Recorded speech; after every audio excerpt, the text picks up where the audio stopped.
Dr. Ken Berry, Dr. Andy Lundberg, Ricky Price, and me. What could possibly go wrong? Hey, we're going to be talking about everything. Cooking. I'm going to give them a little medical advice, try to help their health. And it's going to be a great show. Get your popcorn. We'll be right back. The Mike Weatherford Show is proud to announce we are now officially powered by TEC. If their fiber optic internet service can handle everything we throw at it here in the studio, from videos to calls and live streams, you better believe they can handle your home or business too. If speed, stability, and service is important to you, you can count on TEC. Thanks, TEC. Now let's get to the show.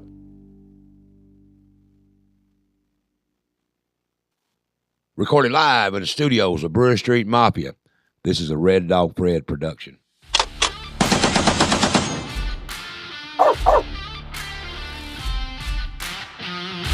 And now, your number one rated show, The Mike Weatherford Show. Here's your host, Mike Weatherford. Hey, welcome back to the Mike Weatherford Show. I'm your host, Mike Weatherford. I missed y'all guys. Hey, I took a week off, let all my crew and all my people have some time. Dana and I took a little trip. We got refreshed, regroup. We're back, and I want to appreciate you for tuning in. Hey, before we get really started, I want to introduce my newest sponsors. Man, I'm proud to have these guys keep piling in and coming in and helping us out. I want to welcome the Breakers Marina down here. Rookie and Terry and all the bunch down there. Hey, thank y'all for supporting us. We're going to keep y'all informed on what's going on at the Breakers. Matter of fact, coming up this Saturday, them Dirty Roses. If you haven't seen them guys, you need to. That's a great touring act. It's going on down at the Breakers. Hey, if you ain't been down at the Breakers lately, you're missing a lot. Also, I want to thank Lifesaver. If you ever got stopped drinking and driving, you're going to have an ignition interlock installed. Lifesaver, they're out there to help protect you and the public from over drinking and driving a car. I want to thank out to Lifesaver for stepping up and helping us out here on the Mike Weatherford Show. Appreciate y'all too. New sponsors. Ricky Price, my friend, where have you been for 2 weeks, man? 4 weeks now. Well, we had to get past all the political things. I'm actually running for office. You are? How's it looking over there? It's a shoe-in, they tell me, so I don't know. I'm just, it's glad to be here, and you don't get past all that. Now, the rumor has it that this is your first step political. Is that true? You usually run for the county line. Well, you're running for office, but your goal is on governor. Governor? Governor, that's what I'm hearing. Is that true or not? There's only 54 states, right? So I'm the 55th governor. Okay. But you would make the great governor of Tennessee, and I want to be in charge of vice and gambling and all that stuff. I'll tell you what we'll do. I'll be the governor of Hico. I'm already the mayor of Hico. We need a good governor out there. Well, I'll be your governor of Hico. You vote for me? All right. Hey, man. I appreciate you coming back, brother. Always the pleasure. You ready to get these doctors in here and try to straighten them out? I'm going to need some help. Well, I made the Dr. Pepper man. That's the only doctor they got over here. You got something on, bro. I'm a doctor over here. It's the only doctor in the house. 3 doctors in the house. You ready to get started? And Dr. Muffler. That's right. Dr. Muffler. That's right. All right. You ready to get – hey, you're a mechanic too. You go home at night and put a rear end in a recliner? They sure do. That's right. That's kind of mechanical work. All right, you ready to get with it? Let's get with it. All right, folks. I've got tonight – 2 of my great friends over here. I don't know what they need from me. There's some kind of advice or something they need, But I want to welcome, no particular order, he's sitting close to me, Dr. Andy Lundberg. Welcome back to the show, brother. Love to be here. How are you doing, man? Good. Yourself? I'm peachy. You heard that saying, peachy? I have. Yeah. What is the mean? peach truck is coming. It is? It is. Peach? Is it peach tree time yet? With the peach truck, I don't know. Come up to Trollinger's, right? Yeah, that's right. Park it there, and you get a line of about 80 people. You're right. I know it. And you get a bushel of peaches. When I hear of peaches, I remember the peach tree teas my daddy's whipped me with. Oh, yeah. I don't like them. No, well. And my other friend over here, last but not least, Dr. Ken Berry. Welcome back, Doc. I'm glad to be back. I didn't know you'd ever have me back after that last time. Well, hey, man, if I can put up with Ricky, Andy, and you're easy. Okay. Well, I've heard that before.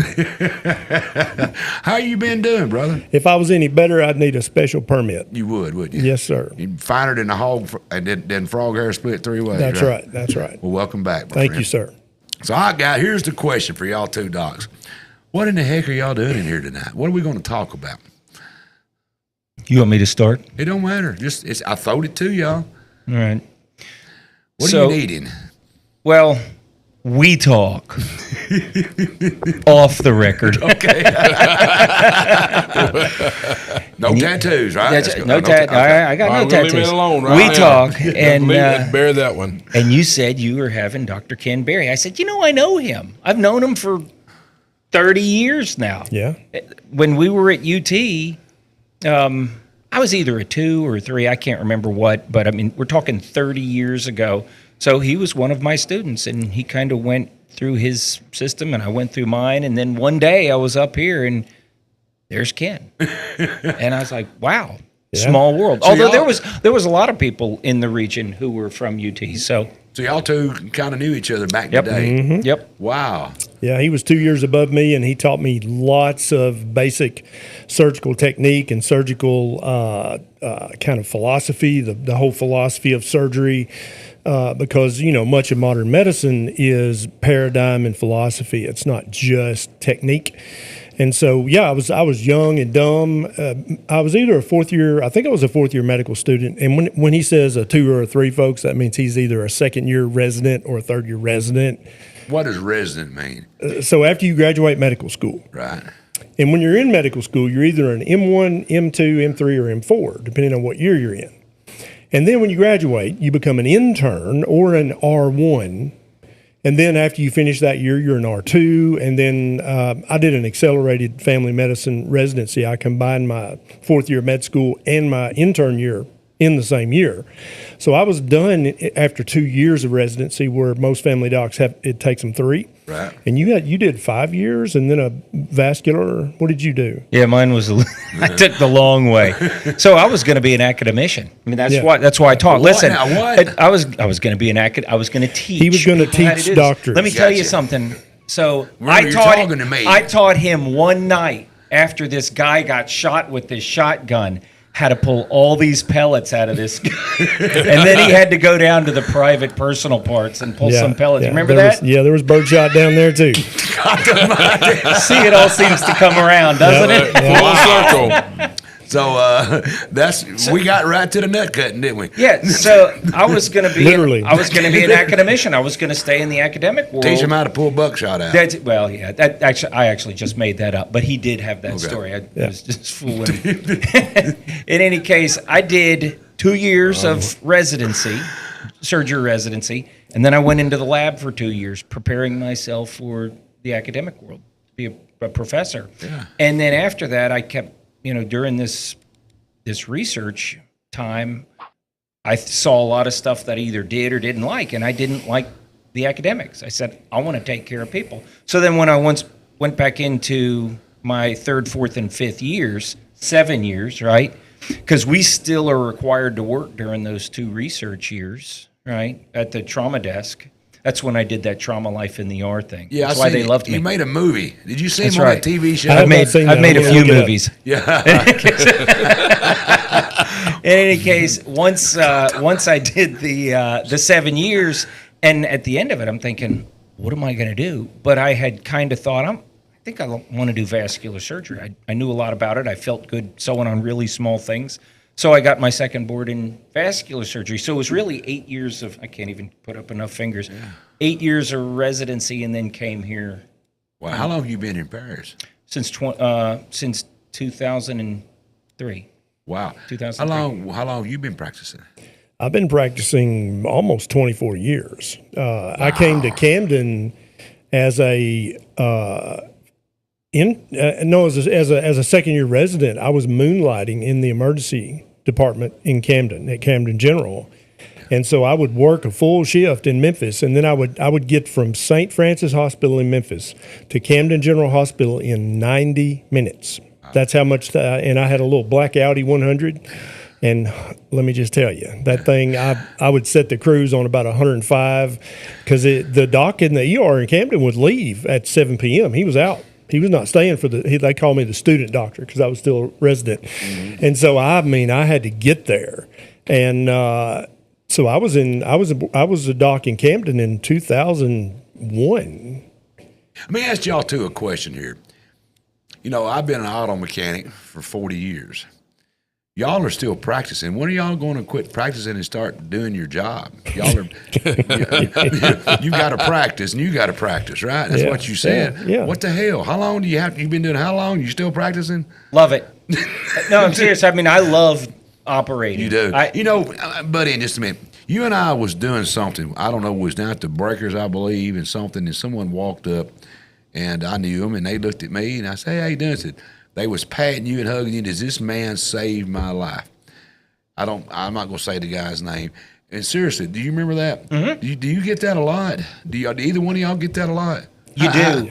I mean, I never get that. Mike, you saved me money, or man, you fixed my car, but I never saved nobody's damn life of working on your car. You put a muscle on my truck. I did. I put those flaming tailpipes. That's right. Ooh. But how does it feel, honestly, all jokes aside, to have someone that you see them in their worst possible position? We're going to get on to what we're talking about, but I got to find this out. Yep. I'll tell you a little story, exactly what you're asking about.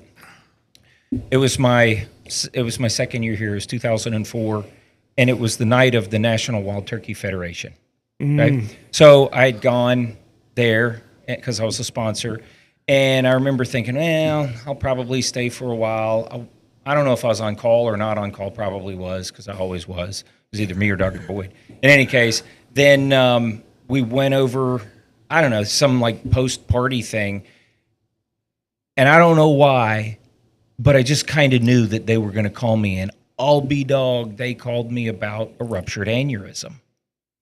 Went to the hospital. And, you know, your rate or your risk of death if you come into the ER with a ruptured aneurysm is 90%.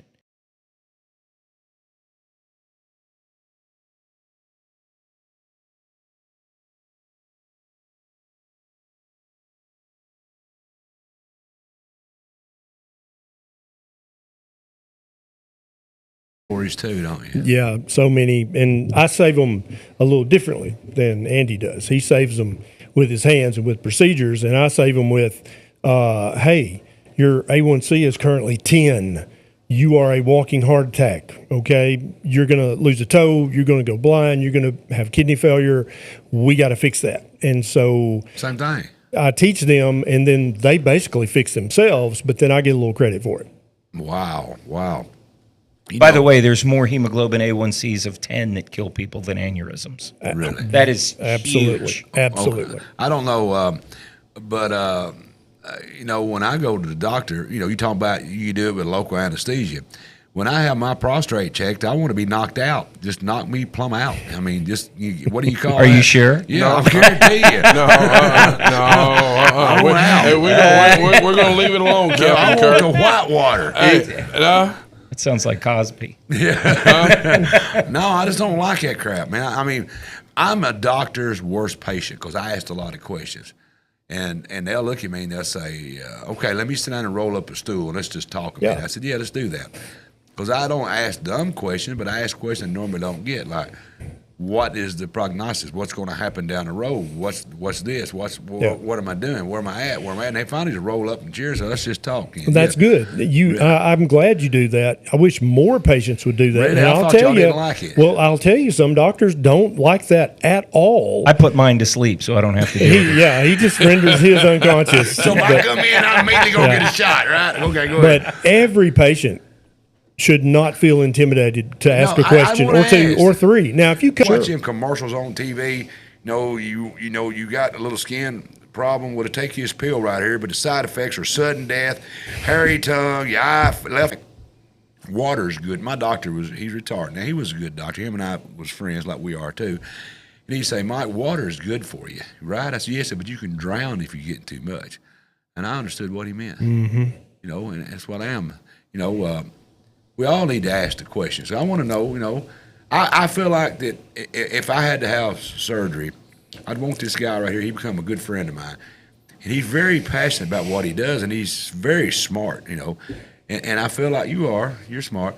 And I know he told me his story, how he got into it. He's going to be a rock and roll star, He still is. Yeah, he is that, but he just decided that, he decided he's going to cut on frogs. He's got a side gig where he's a doctor. Yeah, he does. Side gigs. Yeah. There you go. See, Doctor by day, musician by night. Yeah, my electrician is Jeff Seaton. He's a college professor by day and electrician by night. I thought, maybe I need to pick me up. I'm a mechanic in the day, and I'm a talk show host at night. We all Mike After Dark. That's what Mike After Dark. That's right. So Now we're going down that road. Ricky, you're a co-host on your night job. You sell Pepsis and sell Pepsi in the daytime, make people happy at night. That's right. That's what we do. Yeah. Tell me something, guys. If I come to you and give you my numbers of all of my health, I got it coming up in August. I got to do a complete test. My whatever you call when they check your blood for your prostate. What is that? PSA. Mine was a 1. Is that good? That's good. Yeah. Good. Okay. You don't want it elevated. I don't. Okay. I don't know what elevated is. Is it? If it's 1 to 10, that's good. If it's 1 to 2, if you're at 10, we're gonna have to go. We can take you out back. Yeah. But what's the major things I need to be looking for? So the most important 5 tests for your metabolic health is your A1C, a fasting insulin, which many doctors do not check, but it's super important. Your triglycerides, they need to be low. Your HDL cholesterol needs to be high. And your HSCRP is a marker of inflammation. That needs to be normal. If all 5 of those are normal, you're in good metabolic health. There are hundreds and hundreds of other tests, and that's a great point to bring up. When your doctor says, I checked all your labs and everything's normal, the average patient thinks, oh, man, they checked everything and I'm perfectly healthy.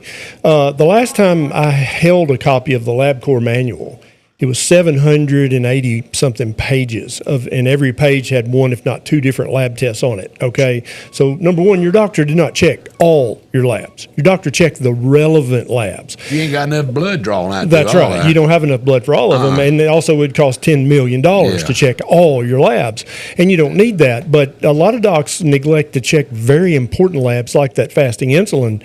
I can predict 10 years in advance if you're going to develop type 2 diabetes by checking your fasting insulin. But yet a lot of doctors leave that on the table. Before I move on, give me that list one more time. I want the viewers to hear that. Yeah. I'll text you later. I'm going to get that because I might need it done. I got you. From one doctor to the And next, a BAC. As you get older, right? Yeah. So A1C, hemoglobin A1C, fasting insulin, triglycerides, HDL cholesterol. So I don't care about your total cholesterol or your LDL cholesterol. I could care less, but I do care very much about your triglycerides and your HDL cholesterol and your HSCRP, which is a C-reactive protein. And with those 5 tests, I can tell if you're metabolically healthy or not. I can tell how much Pepsi you've been drinking by those 5 tests. I can tell how much popcorn you've been eating by those 5 tests. Brung up popcorn. Listen, I was going to bring this up a little later. Yeah. We've got popcorn for tonight. Wow. Listen, I've been enamored with popcorn from a few weeks ago. That's right. I've been eating it every night. Is it good for me, Doc? Well, let me tell you something. It tastes good. Correct. Since tonight, it's kind of like a vacation from eating, right? You don't have to worry about it. Kinda smells good. So I know it's a special occasion. Special occasion. Yeah, so there's yummy sodium in it, which tastes good. You got to have salt. You got to right? have sodium. Yeah, it's good for you. A little corn, Right? Yeah. tiny bit of oil. Yeah. What kind of oil?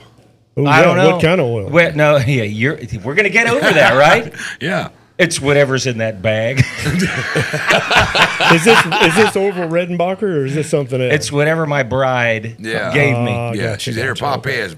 I don't like Mike. Here, get this old one. Give that to Mike. That's right.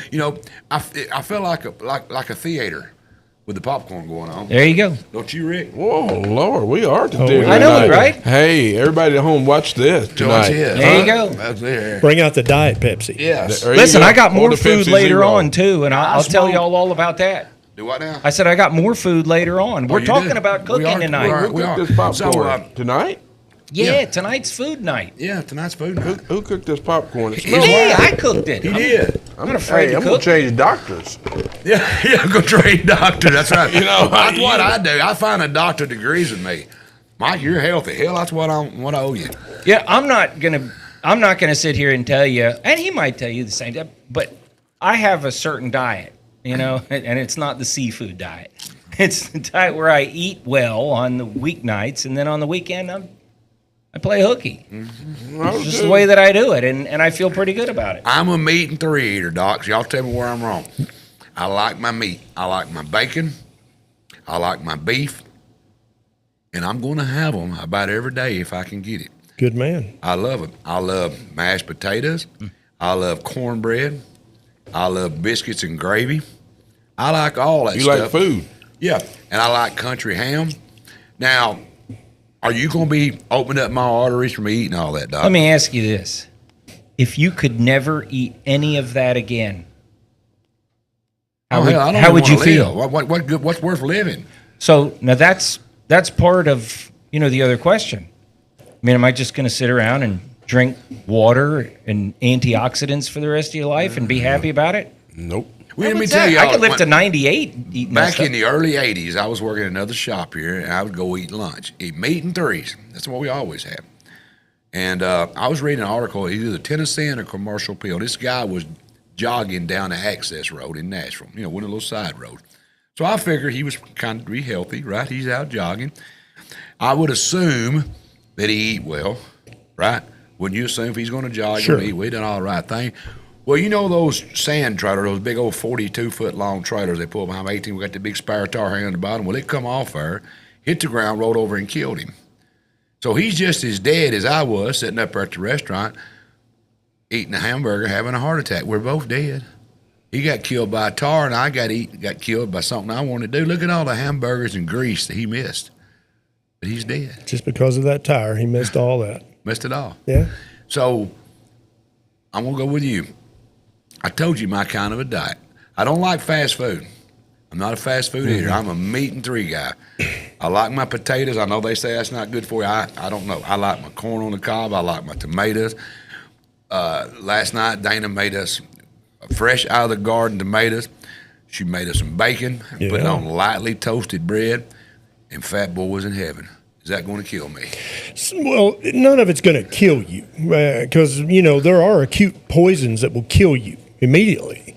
It depends on your metabolism. It depends on your overall health. It depends on whether you smoke or not. It depends on lots of things. Now, Andy looks exactly like he did back in 1998. What kind of cigars you smoke? Minus the hair. I don't smoke cigars. I chew them. Okay. Yeah. Go ahead. I never smoke them. Just for looks. Sometimes a cigar is just a That's the cigar. same thing as chew it. I don't smoke them.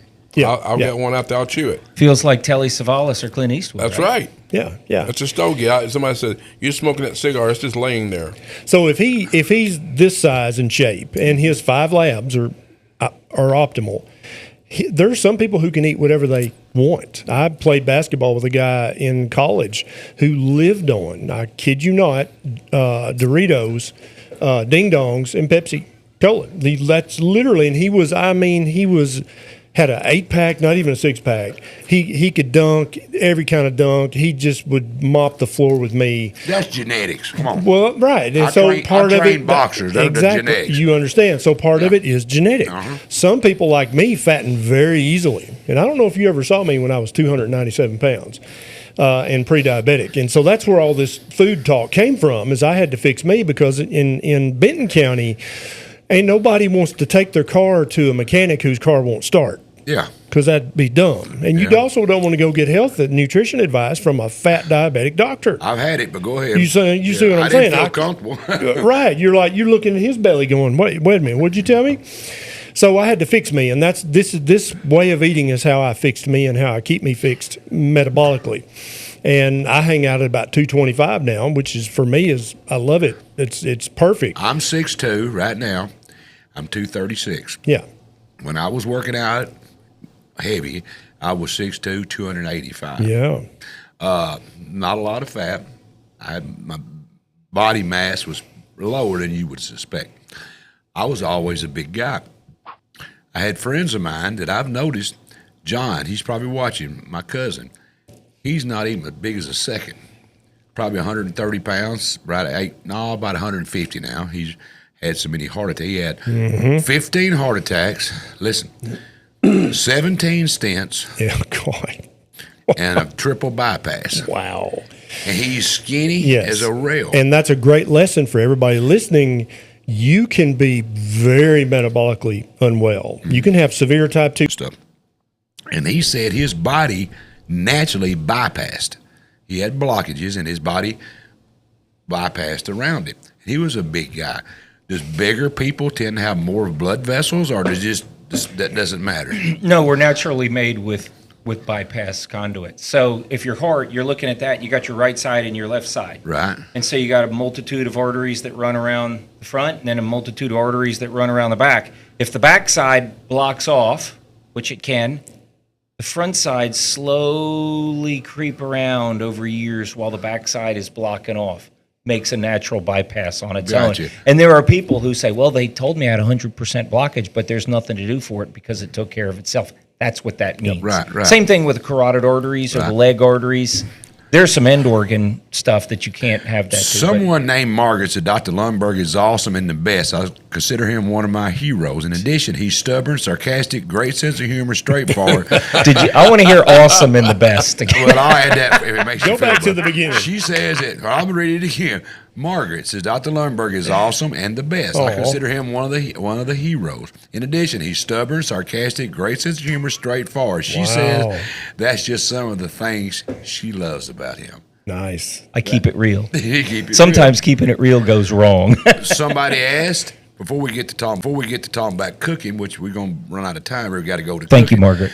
Richie's asked if Keelan cinnamon is good for type 2 diabetes. Yeah, so this is some, I call it, we're going to call it BS tonight. There's so much stuff out there about, this root or this herb or this whatever will fix your type 2 diabetes. It's always. This is foolishness, okay? If you don't change your diet, you could literally eat a pound of whatever kind of ginger or cinnamon it is. It might lower your blood sugar 1 or 2 points. It's literally Fugazi. But somebody made $45 selling them that off the internet, and they're happy about it. But that kind of stuff, I call it majoring in the minors. You're really after this 1% solution and completely ignoring the 80% There's solution. no fountain of youth. No. There's nothing like it. One more question before we get. Go ahead, Rick.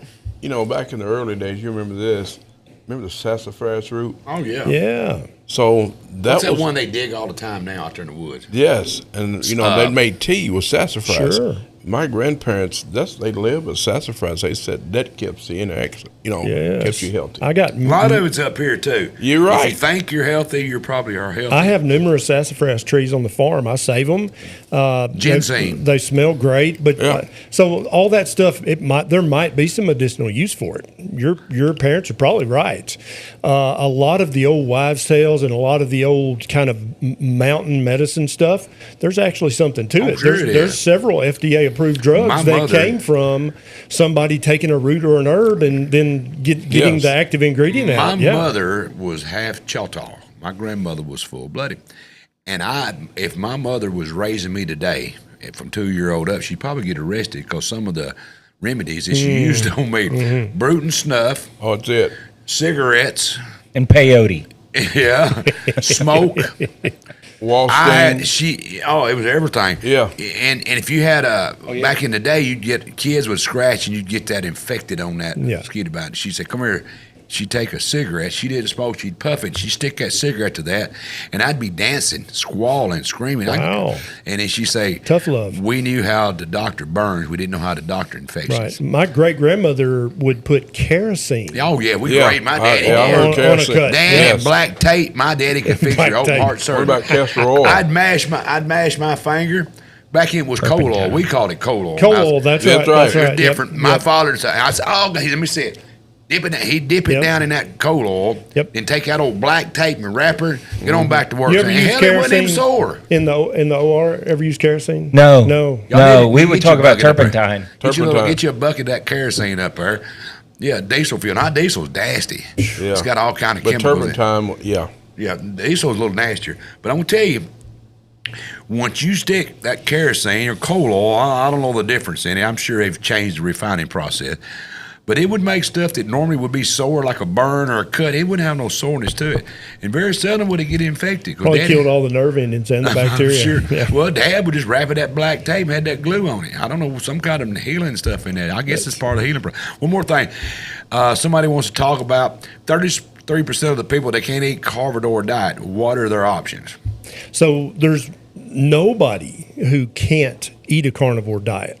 Unless you got alpha-gal. You can still eat a carnivore diet, even if you have alpha-gal. And we can talk about alpha-gal if you want to. I got that tomorrow. I just made a video on my YouTube channel. Me and Nisha did a full hour talking about the I've got Dr. truth of alpha-gal. Nicholas Hushar. Anthropology.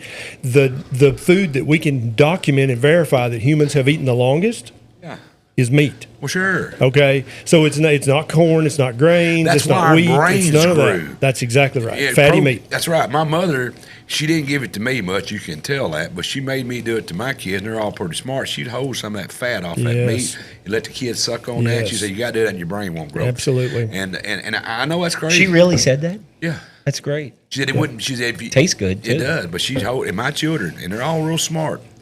And I don't know if it's from that, but she would say, you got to suck at it. Your brain's got to have that. Now, how'd they know that?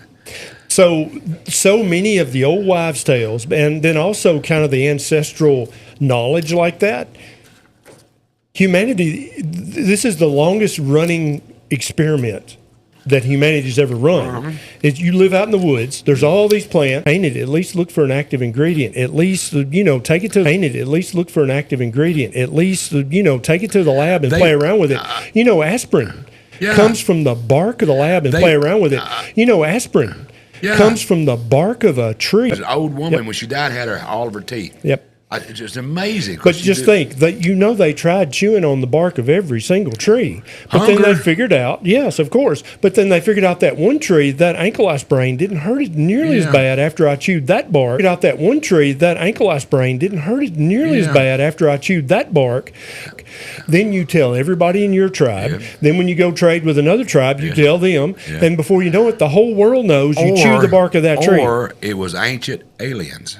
Or that. We There's got to always take a that. commercial break. Hey, Nakisha Berry says Granny Berry is watching and enjoying this very much. Hey, Granny Berry.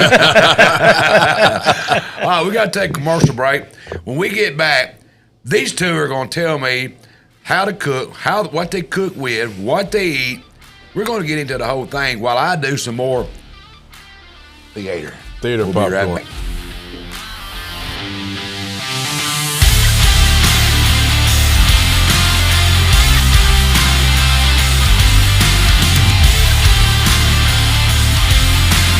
Here at Yoder's Country Store, we like to do things a little bit differently. We serve fresh lunches made right here in our kitchens. Take them home with you, or you can enjoy them right here in our warm and inviting dining room. A full deli with meats and cheeses sliced fresh, just for you. Fountain drinks, hot coffee, or delicious fruit smoothies. Add the finishing touches. Natural and organic products, as well as locally sourced foods you won't find anywhere else. We even carry canning supplies and hard-to-find country staples. And of course, friendly service every time you visit. And we're owned and operated by Amish and Mennonite families. Order for bill is ready. Hey folks, James Yoder with Yoder's Country Store. We're not your regular grocery store. We're just 5 minutes from Paris. We would love to have you. Just minutes from downtown Paris, come experience Yoder's Country Store at 75 Anderson Road.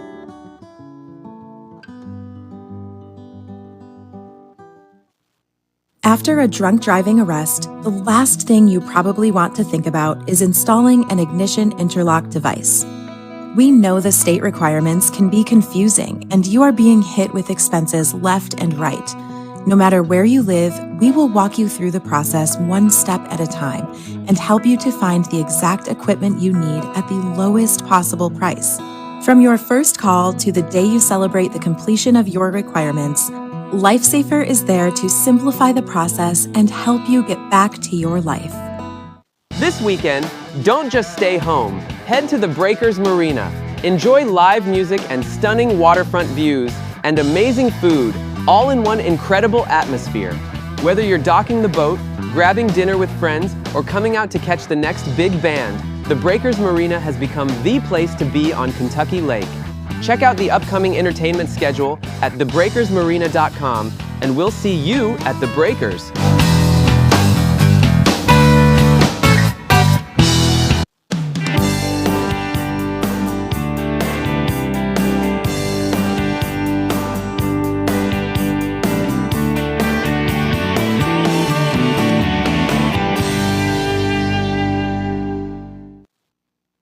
Is your tank on empty? For best gas prices in town, fill up at 54 Fuel Mart, 1213A Westwood Street. And don't forget your other tank. Grab hot fried chicken, wings, pizza, and on Tuesdays and Fridays, the best fried fish around. Got a sweet tooth?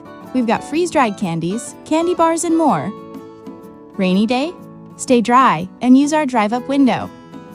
Farmers? We've got your dyed diesel plus parking for big rigs. Open 5 a.m. to 10 p.m. every day. If you're feeling lucky, play the lottery or grab a scratch-off while you're here. 54 Fuel Mart at the Westwood Y. More than just fuel.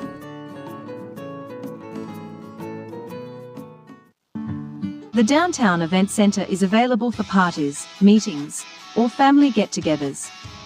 The center comes with spacious seating and an area that will help make serving food easier. If you are having a birthday party, this is definitely the place for you. The Downtown Event Center is located at 107 South Brewer Street. Contact Jessica at 731-642-4992 to make your reservation. Hi, I'm David Bubba Flowers. I'm running for re-election to the County Commission in the Great District 1 of Henry County. I have proudly served you for the last 2 years in District 1, and I look forward to using my 42 years of financial and accounting experience to help lead our county for the next 4 years. I humbly ask for your vote. Thank you.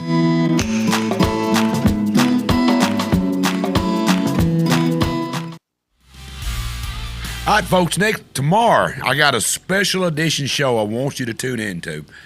I've got Dr. Nicholas Hoshire. What is that? Epidemiology and administrator from the McCulloch Foundation. He's going to be in here, and we're going to hit on and find out alpha-gal syndrome. It has grown 10,000% in the last few years. The exploding lone tar tick problem, the question of lab-grown meat, Bill Gates, and all the other related subjects, exposing truths and finding solutions. This guy's been on Fox News, Newsmax, all the big news cycles talking about alpha-gal syndrome. I've got him coming in tomorrow. We're going to find out what's going on, what he thinks the issue is, and I'm going to bring it to you because when I was a child, you got bit by a tick, you pulled it off, went about your business. My mama may have stuck a cigarette to it, but anyway, now they're crazy what it does. You end up where you can't eat meat. So tune in tomorrow night. That's a special edition show, 7 p.m. right here, special edition with Nicholas Hoshire. We'll be right here talking about alpha-gal syndrome. You don't want to miss it. Coming up next week right here live on the Mike Weatherford Show, I got special guest Charlie Hatcher. He is running to be the new 5th District Congress. Is that what he's running for? Congress. So we got split up. We did have my friend, I went mind Blake, God almighty, David Kustoff. We got broke up. I had a brain poop. But anyway, and now we're having a running. We got Charlie Hatcher going to be in here. Can he take on Andy Ogles? And what kind of leader will he be? And what would you ask him? So Charlie Hatcher going to be live in the studio next week, July the 21st, 7 p.m., talking with me, your humble host, about him trying to be our next congressman. Don't miss that show. And don't forget, coming up on the Tennessee Informer, the picks are in. West Tennessee Football Preview 2026. Everything you need to know before kickoff. Special guest Josh Greer will be joining Jeremy Buckaloo, and we're going to find out where the Friday nights begin. That's coming up Sunday, July the 12th, 7:30. Hey, if you haven't done it yet, go over and find Sportscast Live with Jeremy Buckaloo. Hey, give him a big follow. He's bringing you great stuff every Sunday. Mark your calendar. Coming up July the 16th, 6 p.m., multi-county Republican rally going on out here at the Paris Convention Center. There's going to be a numerous special guests there. I don't know all of them, but I'm not going to say because they might not show up. But there's going to be people there that's running for major offices that you want to talk to. Find out what's going on. That's coming up July the 16th, 6 p.m. out here at the Paris Convention Center. Don't forget, we have connected over 1,200 residential customers in Paris, Tennessee, and we've laid over 300 miles of fiber optic line just in Paris. Do what I did. Become a big part of the TEC family. If you'll do it, you will never look back. Do what I did. Go get you some. Hey, don't forget the Peddler Advantage. Serving 9 counties for 40 years. Place your 20-word classified to run for 4 weeks for only $10. Every issue has the Mike Weatherford Show, Tennessee Informer, Sportscast Live with Jerry Buckaloo listed in there so you can keep up what's coming up here on the Mike Weatherford Show. Hey, don't forget, we're growing. Go find us on Facebook. We're already there. If you haven't done it yet, follow us. Go to my YouTube channel. It's called The Mike Weatherford Show Live. Find us on YouTube. Subscribe to us. We're eventually going to start our videos over on YouTube. We're never going to leave Facebook. Never going to leave it. We're going to still be doing stuff here, but we want you to help follow us over to YouTube. It's called The Mike Weatherford Show Live. Go find us. We're simulcasting on it right now and all the other major platforms. All right, folks, I've been sitting here talking with Ricky Price, my old buddy, Andy Lundberg, Ken Berry. Y'all take it away. All right. What are we going to talk about now, Doc? Let's talk about cooking. Okay, yeah. All right. How do you cook? When you think about cooking, I'm cooking what do you popcorn. do? So for me, since I fatten so easily and develop diabetes so easily, food is nutrition. Food is fuel. I want food to be tasty. I want to enjoy it, but at the same time, it's got to be good for me because I have got a beautiful wife, and she deserves a fit husband. She does not deserve a big fat slob. But I'm already taken, so she had to stick with you. She had to settle for me. Okay. And so I got to stay in good shape. Got 2 young kids. I got lots of things to live for. Got 2 beautiful granddaughters, and so I eat for health. But I also eat for taste and nutrition. Popcorn? No, I'll Do pass. you cook? I do cook, but it's You're not. wrong, Mike Weatherford. It's in no way. I am not a chef. I am. The Waffle House cook. That guy. Like I'm sort of like him. I just slap some stuff in there and then I eat it. We don't know about with the Huddle Hey, House. we got a job at the Huddle House if you want one. No, I'm good. He's hiring. Here, listen. Like when I asked you this earlier, when you think about a guy cooking, what do you think? The grill. The grill. Yeah. You grill cook? Grill. You cook in the oven? Can you bake? Yes. Did mom teach you how to bake?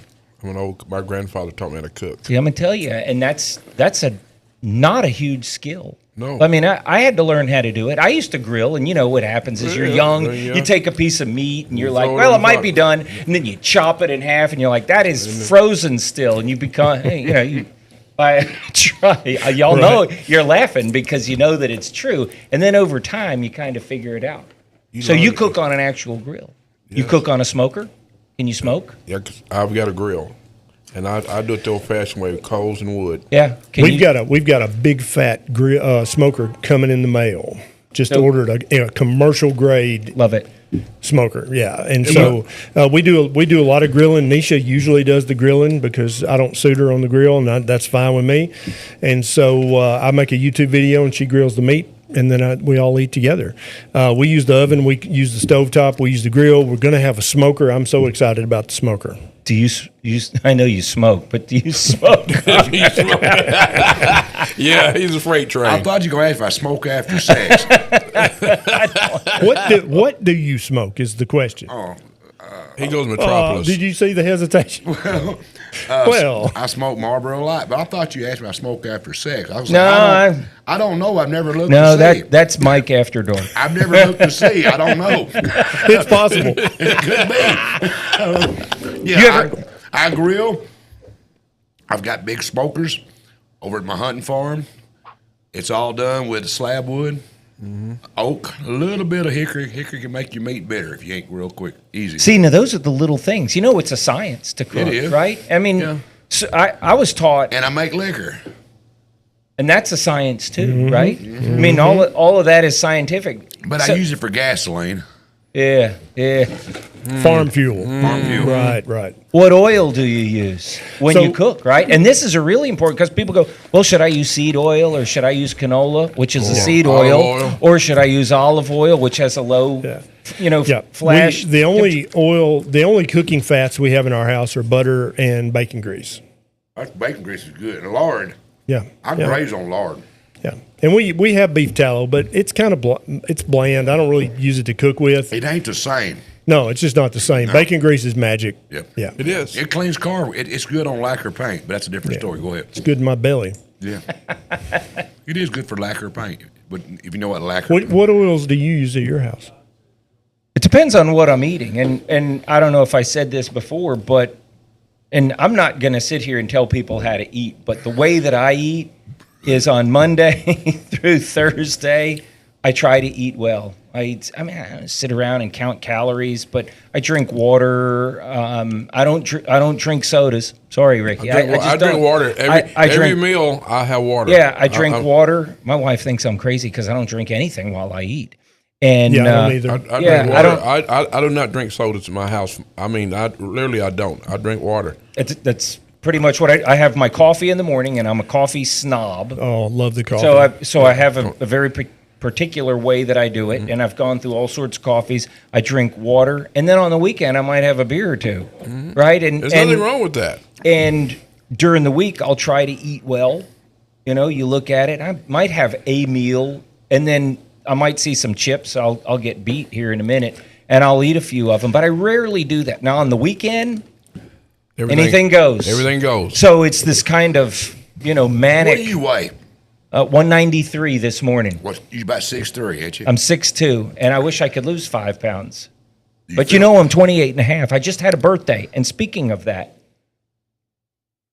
I got some birthday cake. And I didn't make this. This is my mommy made this. Oh, mama's That's cake. right, Wendy. Mama's cake. Mommy made this. Mama's cake. Now, this is called Eclair cake. I told her, I said look at years ago, do not make this because I'll eat the entire pan. And the reason I brought a bunch of it up tonight was so I didn't have to eat it. That's insane, isn't it? Oh, my God. Is it legal? No. No.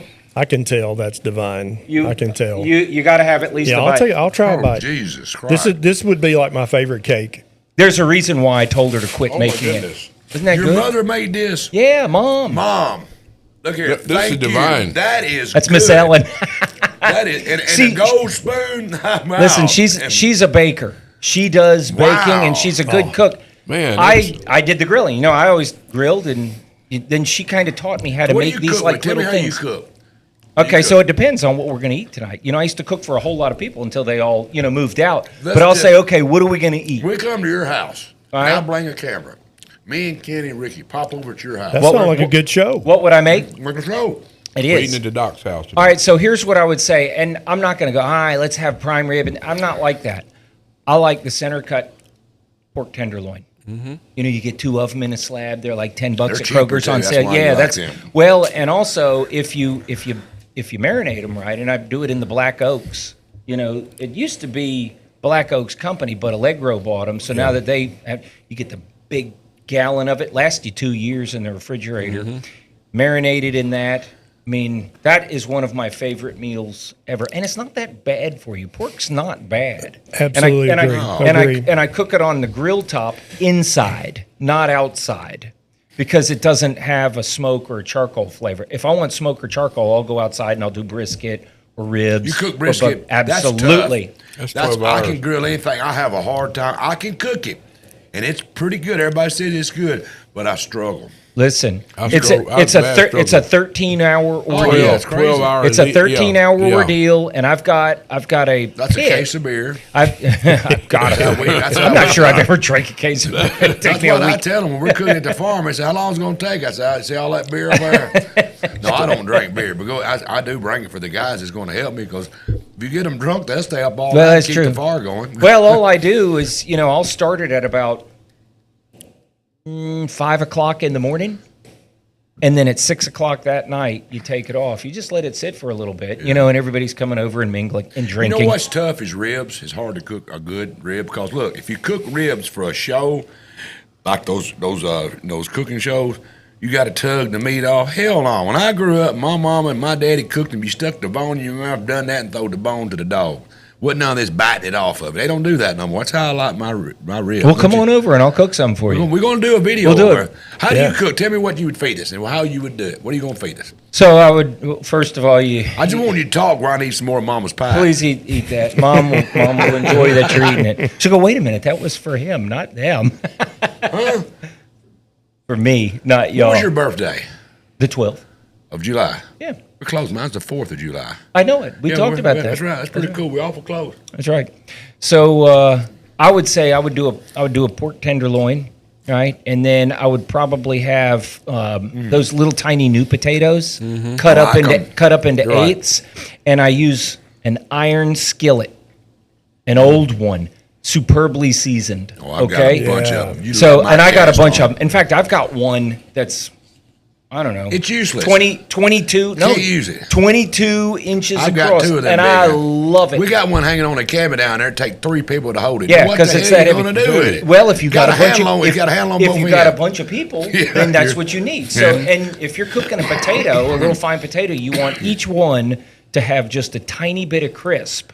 Because texture in food is important. When I was 40 years old, I had my tonsils out. Wow. And well, it wasn't that bad. I was 5. I don't even. I was young. That Shazam. And I had them in my Illinois. What the hell's that? Yeah, so I had my tonsils out, so I couldn't really eat. I mean, I was having water, maybe little soups, but it would. I know it, right? So it would burn a little bit, and I said, "Oh my God, I miss crunch or chew."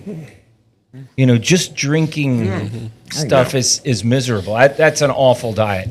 So I remember the first meal that I had after, and it was like 4 days after I had my tonsils out. I ate those, what's that soup down at, what's that, P.F. Chang's, right? They got that hot and sour soup with those little crispy things, like that popcorn. You just throw it in the top of it, and the crunch, the texture is important. That's the thing about potatoes. So I want them to have a texture. And then as far as a vegetable, I'd probably just cut up some fresh vegetables if they were in stock. We gonna have any biscuits, cornbread, or anything? Look, you know what I do make? I make my own horseradish sauce for it. We gotta have some biscuits or cornbread. With freshly prepared horseradish, and then I get the Sister Schubert rolls, and that is your vessel to take your pork tenderloin. I'm old school. That's it. Yeah, that's what I would cook you. See, I'm not a bread person in the evening. Well, and you don't have to. No, I'm not. I love bread. It's a very rarity. Like she make cornbread or something, but it's a very rarity. You get me some cornbread and some and they call it white beans. I grew up calling it soup bean because you cooked them till they're so soft, and you put some ham hock with a ham bone in it. Yes, sir, ham hock, and you mash that cornbread up in them. Dana cooks that. Oh my God! There's nothing no better. Is it killing me, Doc? Nah, it's not killing you. That'd be a poison, right? Okay. Now, is it?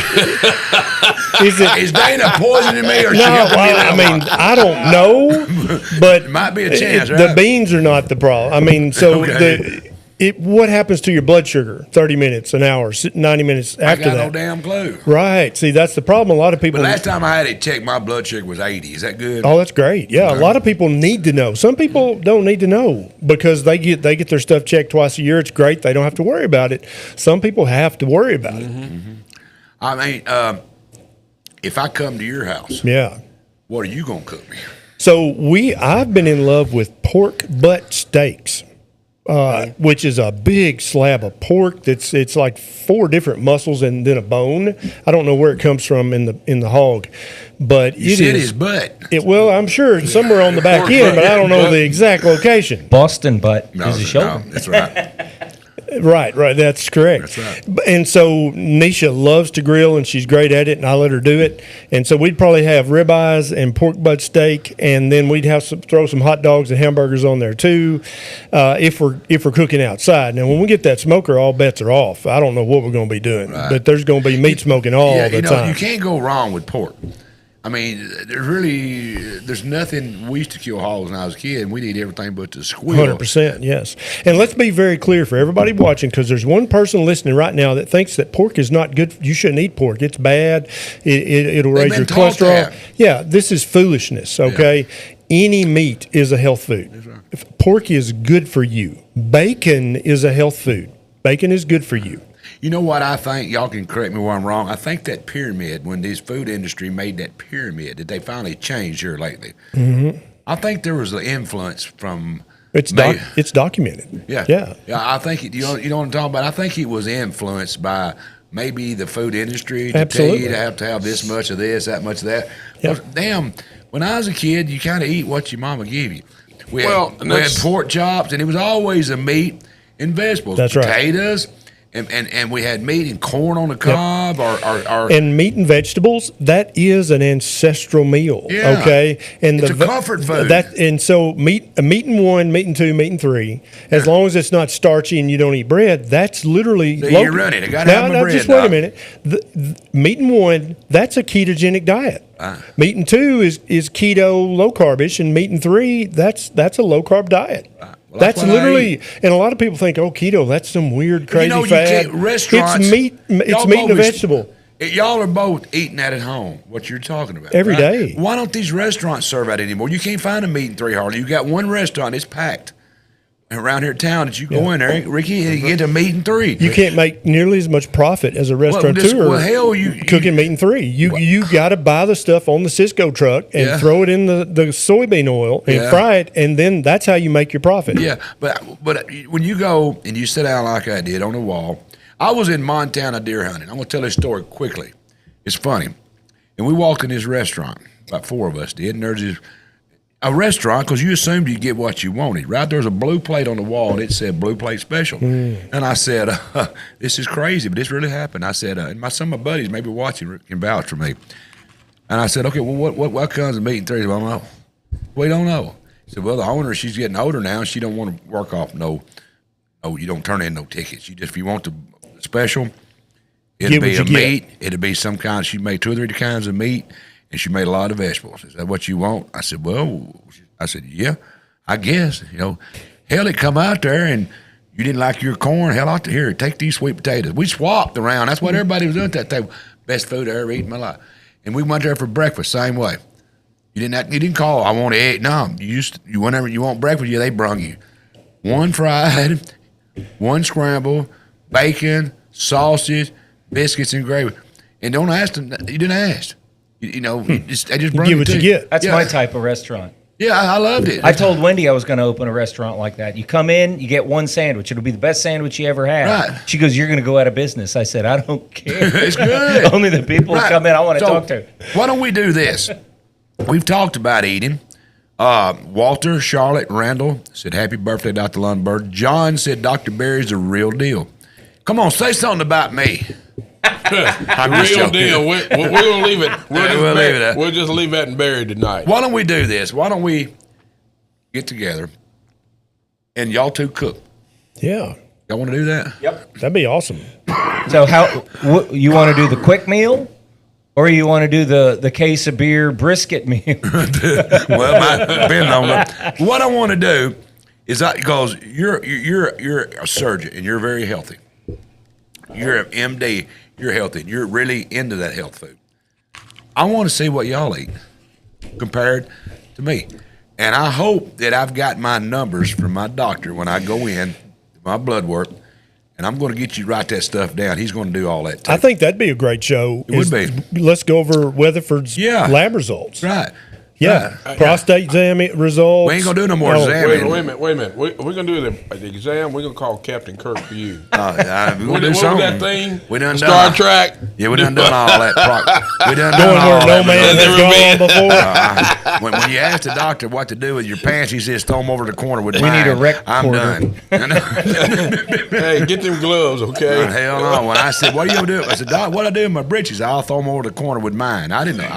And this time, get out of there. But anyway, I should have said that. Should have. No, Anyway, let's do that. Let's Sorry, make a pack right Granny, now. He didn't. We all cook. Why don't we do this? Would it be better we all go to your house for a meal, Well, and then we all come over to your house, or y'all two want to cook together? What do y'all want to do? Let's figure this out right now. it's up to you. We got a brand new kitchen. We got all the stuff. We got a big We're grill. going to his house. We're going to his house. We're about to have the smoker. Give me a few weeks. Let me get the smoker up and running. And Kevin, are you good with it? Kevin, my producer. I tell you what. I can do teppanyaki. Yeah. I've done teppanyaki for years. I tell you what. What is that?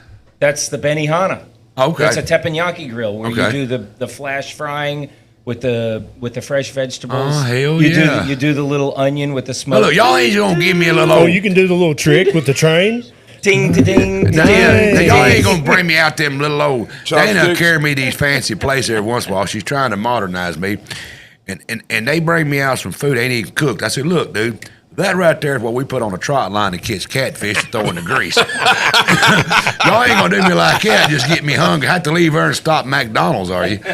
Or stop at the Huddle House on the way That's home. right. Yeah. They'll give you Southern Smothered. That'll fill you up. Margaret said, if Dana loves you, Mike, you're all right. That's right, Mama. That's right, Mama. That's Dana's mom. She said, if Dana loves you, you're all right. Thank you. It took Mama to bail me out. See there, I've got one. That's good. Looks out for me. One. Mark That's that right. down, Ricky. Mark One. one down for him. Thank you, Margaret. One. Oh, hold on a minute. Not my mom. If you're from Carroll County, hell, I got two because I know Dana's mom loves me too. Thank you, Margaret. I'm sorry. I thought she meant that was her mom. I want to apologize. And thank you. She's from Carroll County. She says that if We're Dana gonna loves me, check I'm her temperature tonight. No, she's healthy. I guarantee you, if she likes me, she's got to be healthy. But so when y'all cook, do y'all think from y'all talking, y'all kind of cook the same way? I think Andy is probably much more involved. He considers himself a gourmand. No, I'm talking about the ingredients and all. Y'all think y'all both meat eaters, carnivore? I bet he eats a lot of meat, but I bet he always has some veg in there as well. You eat vegetables? I rarely. No, do. I don't like it neither. Yeah, and I gotta say something. I love vegetables, but what's I just wrong with don't my eat them sweet much. tea? Other than the sugar. Well, sugar's not bad, but go ahead. Do you know what a continuous glucose monitor is? You know what that is? You put it here, and it checks your blood sugar every 5 minutes, and then it'll show on your phone. So I want you to put it on, and then get a big glass of sweet tea. What does it hurt if it does spike? What's it doing? So it's doing permanent damage to every artery, But and he's seeing this damage from the inside. 80 is my number. That's were you drinking sweet tea when they checked your blood? Not exactly that exactly moment. right. But shouldn't it elevate higher and stay higher like your car? If you got a problem with your car, it's not gonna everybody. elevate. In some people, it does. Other people, that's one of the main problems with a doctor just checking your fasting blood sugar, is because people can have type 2 diabetes, and if you fasted overnight and they check your blood sugar at 10 a.m., you can have a normal blood sugar but be a severe type 2 diabetic. This is very common. Well, I'm going to die. No, you're just going to get an A1C and an insulin. Then you'll know where you're at because they give you a 3-month average. But wear your CGM and drink that sweet tea and watch your blood sugar spike straight up and know that that's damaging. You're going to have to go see him. He's going to have to clean your arteries. Doc? The damage in my arteries? Diabetes, when you have elevated blood sugars like a hemoglobin A1C of 10. Well, I know mine's got to be high. Well, you don't know that. I mean, some people are just gotta check. resistant to it. You got to check. But you have to check. So when I see people who come in with those high sugars, they have a problem because they're coming to a surgeon. Right. So I'll end up What's seeing one of the signs end-stage. to look for high sugar other than putting a monitor on my arm, checking out my cell phone? I do enough at cell phone checking. The signs of you being a diabetic, there's hundreds of them because it literally affects. Do you see anything to me make you think I'm diabetic? Well, no. Okay. No, I take mean, my clothes you off? can't just, you what? have to throw your pants in the corner, and then maybe.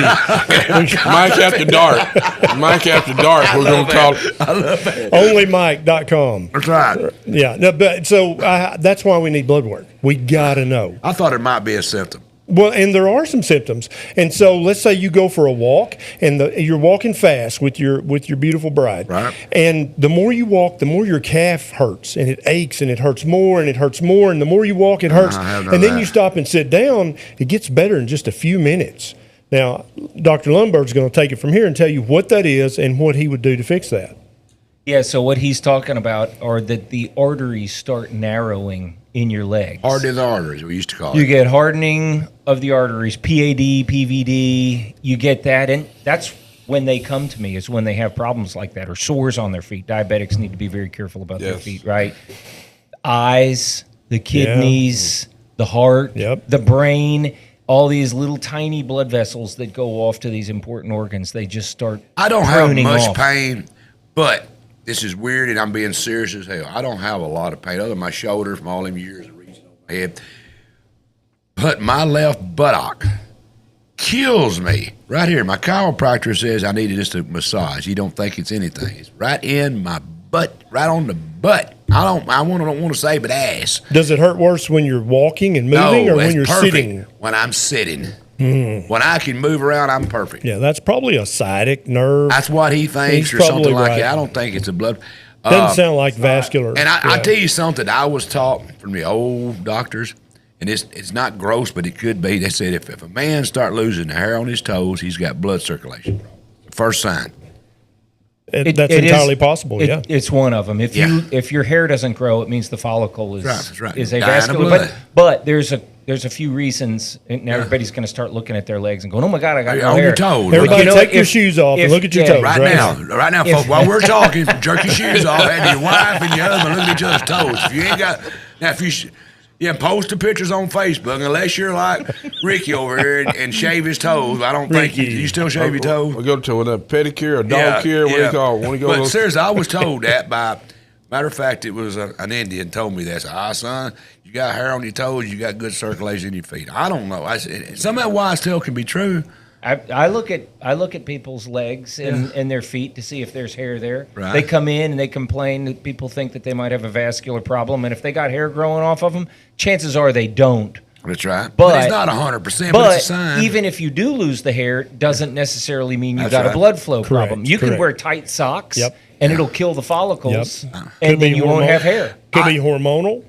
It could be multiple different factors why you don't have hairy toes or hairy lower legs. I got you. I'm hairy. Low testosterone sometimes will cause that as well.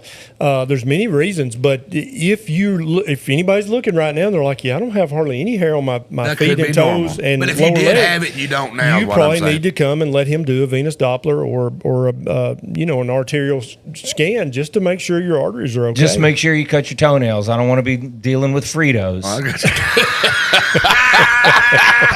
I love the doc, Lord man. have mercy. That's my doc right there, guys. Scoops. Boy, I tell you, they're lined up tomorrow to get to see you. You know that, don't you? Yeah. Jeremy wants to ask Andy what whiskey will do to you. What whiskey will do to you? And Belen wants to know, too. A lot of people want to know. Jeremy wants to ask what whiskey will do to you. Acutely, it'll make you drunk. Yep. Too much of it will make you dead. Listen, that's true. Yeah. Listen, alcohol is a poison. Absolutely. Right? I mean, and in large amounts, it does bad things to you. Here's what it does immediately is it separates your forebrain from what we think is normal behavior. So you start doing things that you normally wouldn't. You have your drink, the cocktails are flowing. It makes you start saying things, doing things. Some people totally disconnect, right? Some people... You know that one friend that you can't take them out drinking. No. Sure, I know. Yeah, they disconnect and they end up driving or they end up getting into fights or this and that. That's right. So again, you got to temper what you do when you're drinking. That's why I drink alone. Yeah. I'm kidding. long-term alcohol, I guess if you drink enough, like everything in the world, what were we talking about before where there's too much? Water drowned you. Yeah, water. So anything, salt is good, right? You got to have it in your diet. But if you have too much, It makes you sick. It does. Alcohol, too much, make you sick. Sugar, right? I love sugar. I'm a sweet man. If it's too much, it'll make you sick. Again, there's a lot of things out there. You just have to do things within moderation. You know, I think my health's pretty good because my heels are rusty. Maybe I just need to wash them more. You think that's what it is? You need a Puma Stone. I'm just joking. John Weatherspoon, my cousin. Hey, John, this is the guy that I'm talking about that had all the heart attacks, all the stents. Write it in here so Danny can get it exactly right. How many heart attacks you've had, how many stents, how many balloons, and I think you had 3 bypasses, and I think he's not just barely 50. Anyway, he said no doctor ever said he was sweet tea that caused his problem. Angie Dodge says she's on day 50 of the carnivore diet. Hey, Angie, that's right, Big baby. thanks to it just flopped. Big thanks to all the info I got from Dr. Barry online, and she said, "Hey, Dr. Lundberg." Hey. She didn't say that to you, Mike. Yeah, Hey, Vince. Jane says the elevated blood sugar can increase skin tag. I got one on my eye. I don't know what the hell that come from. All of a sudden, it popped up about a year ago. Yeah, so you've got to get your insulin checked. When they draw blood, make sure they check a fasting Why don't insulin. you write all that down for me? I actually have a YouTube video that's got like 3 million views about skin tags. Right. It is 100% caused by hyperinsulinemia. I used to have, and so now first That's of all, the one I got. listen, there's a little genetics to this. You know people who are very skin Oh, taggy. I said eat up all over them. Right. Now, I guarantee you their insulin's high, but also they probably got a little genetic touch to be skin taggy people. I'm from a skin taggy bunch of people, and when I was in my 30s, mid-30s, I had multiple skin tags on my neck, under my arm. I got that one right there. Because I was 297 pounds and my fasting insulin was chronically elevated because I was eating all the carbs.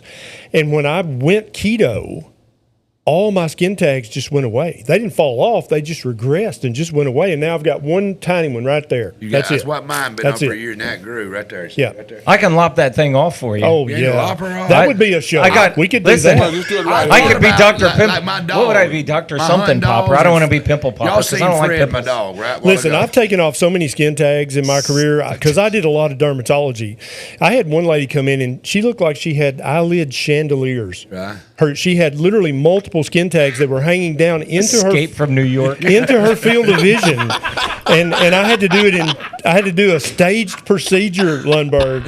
I had to do one eye, wait a week, and then do the second eye because it was. Don't it bleed like hell right there? Yes. You know what? I mean, my dog Fred, you seen my dog a while ago. Yes. He died, but he get these black knots on him. The vet was wearing me out, cutting them off. So I did what my dad did. We pulled that knot up, put rubber bands on it, let it go, and it just fell off. I thought about putting a damn a piece of thread on that right there and let it fall off. Get you a toenail clipper and just hit it. Hell, I'm afraid I'll bleed out. Look, You ain't gonna bleed out. See right here, Just all do it these- before you go to bed. I was a boxer, and I've had Wait these a damn minute. things right here cut so many times. I know you don't shave much, but I mean, you Yeah. sure you got one of those little stones that you put on there? So right there, What's that's that simple. stone Cut the called? little thing What kind off. of stone? It's just when you shave and you cut Oh, yourself. the Steptic pencil, little I don't white ever thing. bleed. I don't never use bleed. that. I use that little stone. I got one like 50 years ago. I don't ever bleed when I shave. Yeah, That's I used fun. an electric shaver. I never cut myself. I never cut. I mean, I use one of those.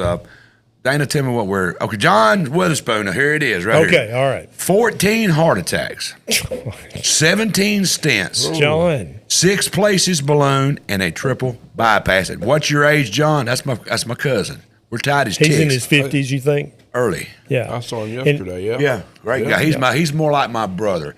He's a great guy. His brother was at my hunting cabin. We called him Boone. His name was Daniel. They woke me up at 2:00 in the morning. He had passed. He'd had a massive heart attack, died at the cabin.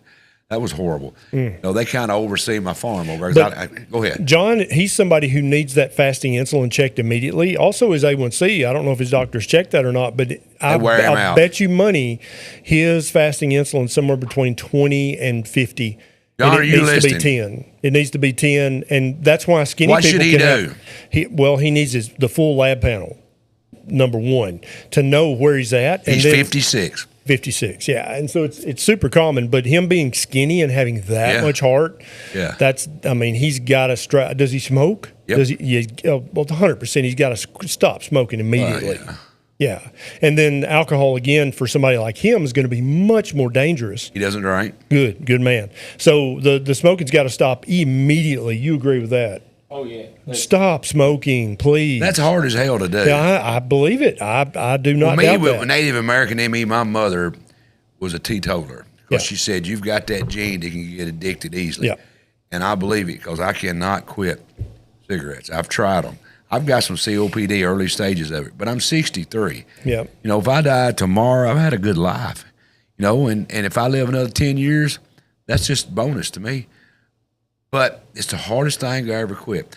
I Dana, not to you, but I've walked away from women. I've walked away from a lot of things in my life that I just said, I'm done with it. Smoking's hard. I can't do it. And for I've a lot of tried. people, sugar is almost as hard as quitting smoking. That Chantix, they call that stuff. Yeah. They give me that, and I try to that kill go? every son of a bitch I need.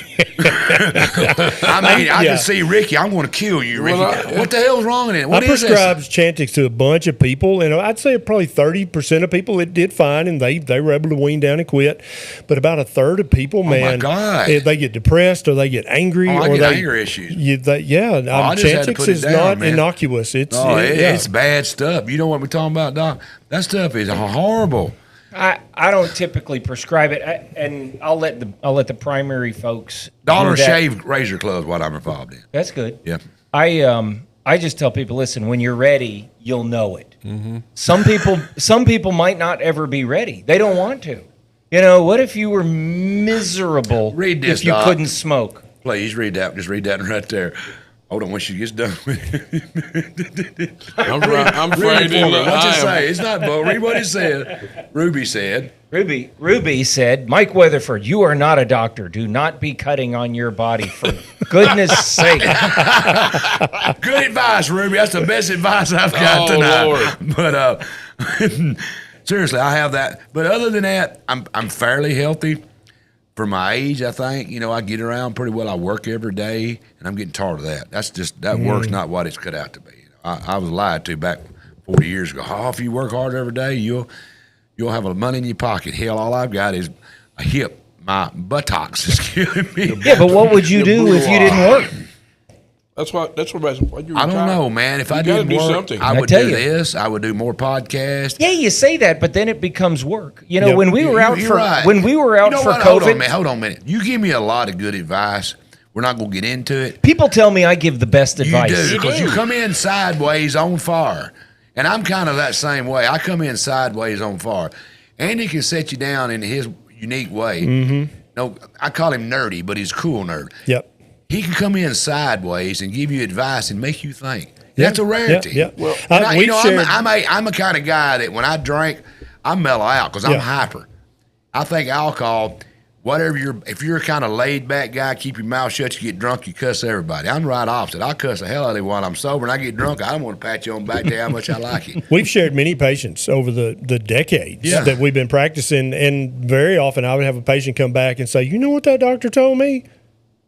Yeah, many times, more than many times, and it's like, well, he's exactly right. And also, I love the way he put it, because what he did is it was like some neuro-linguistic programming. He kind of shifted your paradigm a little bit with the way he said it, and you heard it, and you literally remembered it because of that odd way that he said it. Well, it's very not smart, odd. It's very just smart. it's a different angle.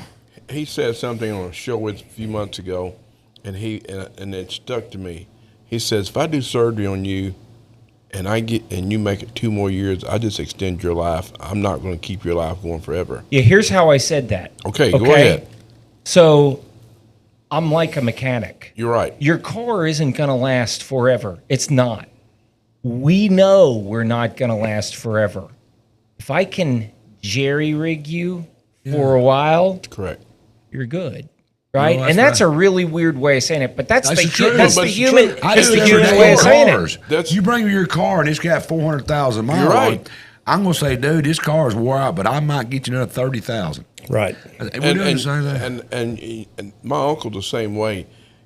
When he was sick, they gave him another 7 years that he thought he wasn't going to get. But we knew. But I knew that, and when you said it at night, it has. And I've used that approach as going through my life, what you said, and it's a very true story. All right, folks, here we go. Mike said he's 74, calcium score 180.9, primary and LAD. Cardiologist recommending cholesterol 5 to 20 milligrams. HDL was 43. LDL was 66. I did not increase the dose of Creston. What are the doctor's thoughts? Y'all know what the hell he's talking about? Yes. Yeah. So the research about all the cholesterol drugs is just foolishness. It's atrocious. All the research was done by the drug company. Right? They designed the study. All of the researchers they either owned stock or they were being paid a stipend or they were actual employees of the company. That'd be like if Ricky said, we did this study, and it turns out Pepsi is the healthiest soft drink you can drink. Pepsi funded the study, and Ricky performed the study. Now, do you think there might be a little bit of financial incentive there? And so, long story short, he does not need to increase his Crestor. That might add 2 days to his life if he takes it every single day for 20 years.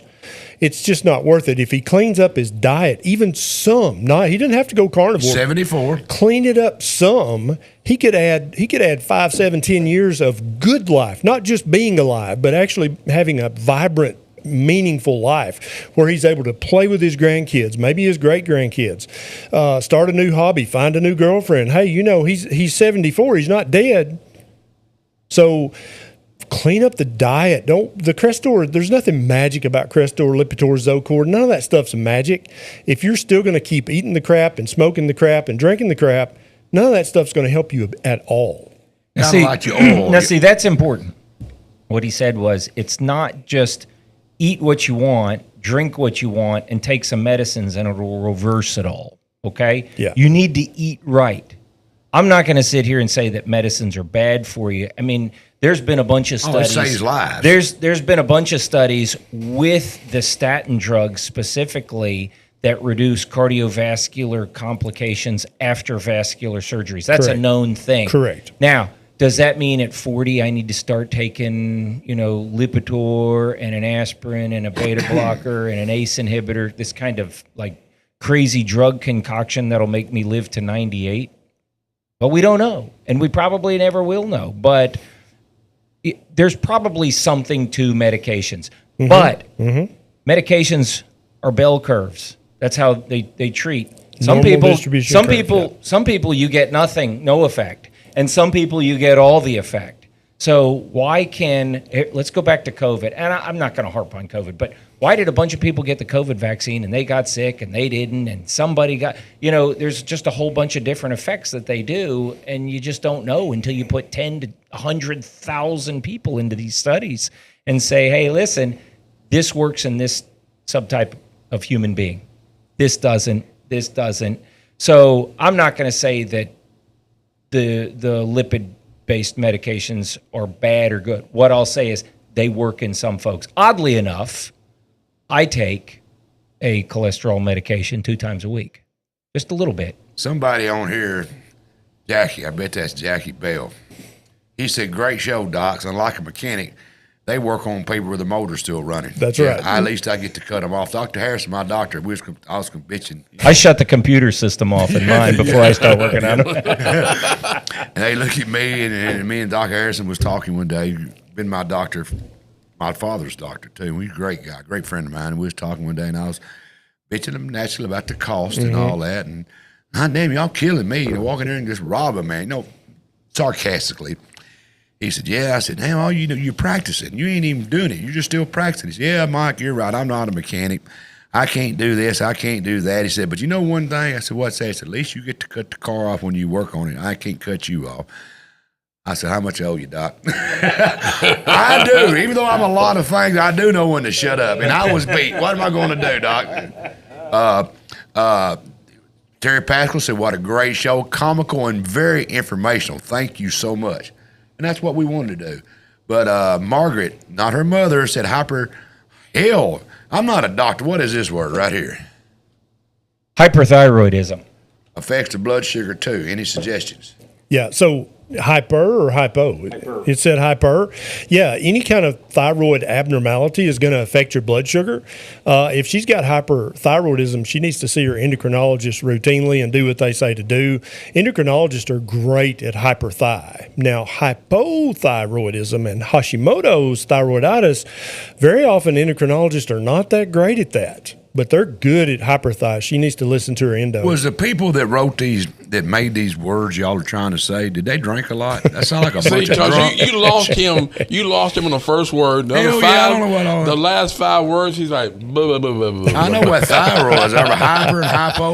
Was they drinking a lot back in? Like so some all of these these- car names, these car names come out. Us mechanics, you know why cars are so hard to work on. I'm going to let y'all in on a secret, a 40-year secret. An engineer caught a mechanic messing with his wife, and he never got over it. That's why cars are hard to work on. Huh. There you go. Okay. You hear what I said? Yeah, I know. I read. An engineer caught an auto mechanic messing with his wife, and he just never got over it. So that's why his cars are hard to work on. There you go. Hey, Confucius say, don't listen to Mike Weatherford tonight. But anyway, guys. Have some more popcorn. Yeah, God, that's good popcorn. I think I've eaten healthy tonight. Yeah, that's Because I windy. ate it with a go. And look here, guys, just to make y'all happy, I've been drinking Good man. water. Good man. I go That home and Tennessee drink myself. water. That's that Tennessee real estate, one of my sponsors. Hey, you know what? But I'll probably go home and have a glass of sweet tea. Look, I work all day. It is. I find this tap water available. Let me tell you something. I work all day in the heat. I sweat. I get tired. I'm wore out. I've fought all your problems. Yeah. Like you fight my problems, right? I'm tired. I get home. I want me a glass of sweet tea, and I want to smoke me a cigarette. And I want to call a doc here and just bitch like hell because he's going to give me advice. Now, Mike, you could be out there digging with a shovel. And he's going to make it sound like it's not so bad. So what am I doing wrong? Other than smoking me a Marlboro Light, drinking me a glass of sweet tea, Yeah. and getting me a bowl of soup, beans, and cornbread. So none of that stuff's going to kill you acutely. We've I'm established 63. that. Right. So what if you do that routinely? That's pretty damn regular. It's going to do a variety of things. It's going to shorten your life How many span. years? Nobody knows, but it is to some degree. You're not going to live quite as long, but that's not the bad thing for me, especially now that I'm 57. I'm a grown man. The quality of your life. Not just lifespan, you're right. health span, right? Your Because quality let me is tell you, something. as a primary care doctor, there are things worse than death. I can tell you that. And you've been to the nursing home enough times to know the thing you don't want to happen is for that high blood sugar, high insulin, the A1C, the chronic, the smoking, the COPD gets worse. You wind up in the nursing home.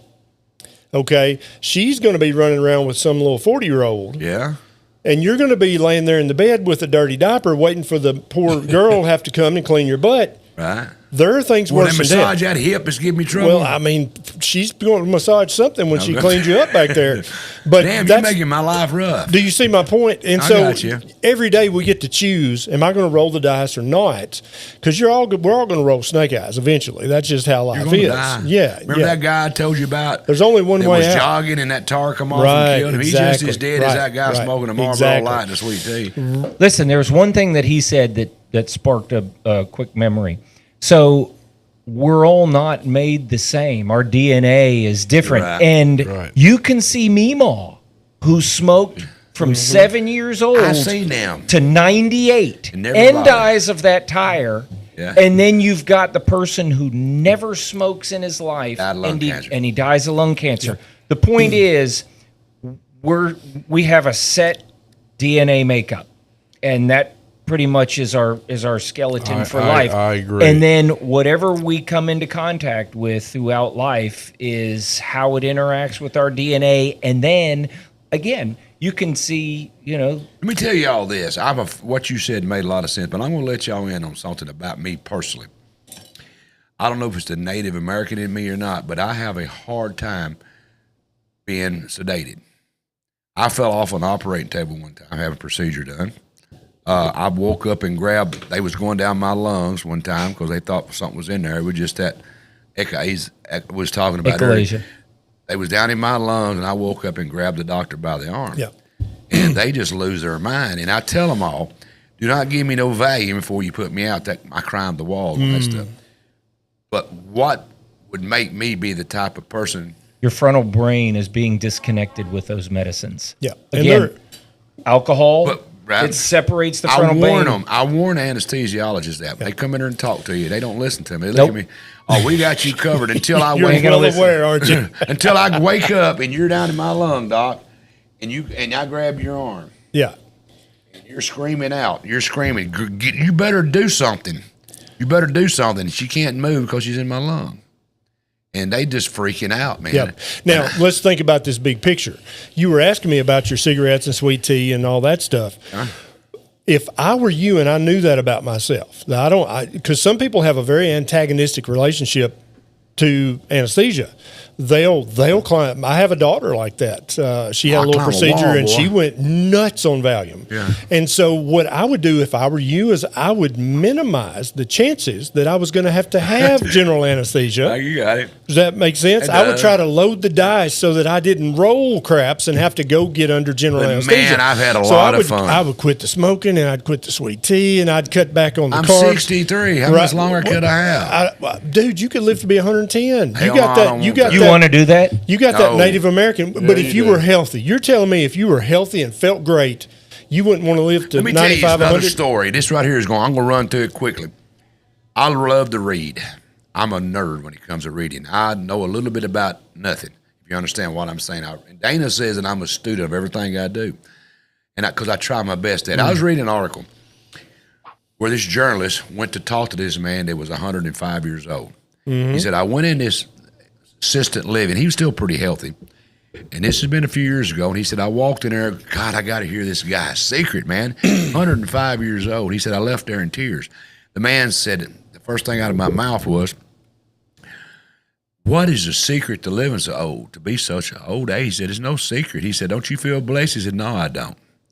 He said, my wife's been dead 45 years. I buried all my children. None of my friends are still alive. So what is wonderful about living to be 105? He said, well, you can get up and walk. He said, I sure can. He said, but I don't know nobody. I've got a couple grandkids that every once in a while, they're in their 70s, they'll come in, their 60s, they'll come and see me. But they got a life. He said, no, it's not a blessing to be 105. It's a curse. And that stuck with me. Do we really want to be 105? Your wife will be gone. Your children will probably be gone. You don't want to be 53. You don't want to be 105. That's what I'm saying. Yeah. Guys, I've kept y'all too long. All right. Sherry wants to know what type of doctor to see for hypothyroidism. So a good primary care doctor can manage hypo or low thyroid very, very well. Some primary cares can manage Hashimoto's very well. Others have no idea what that is. I have no clue. Yeah, so just find a good primary care doctor. A great way to find a doctor who can help you with your low thyroid is to call a locally owned pharmacy.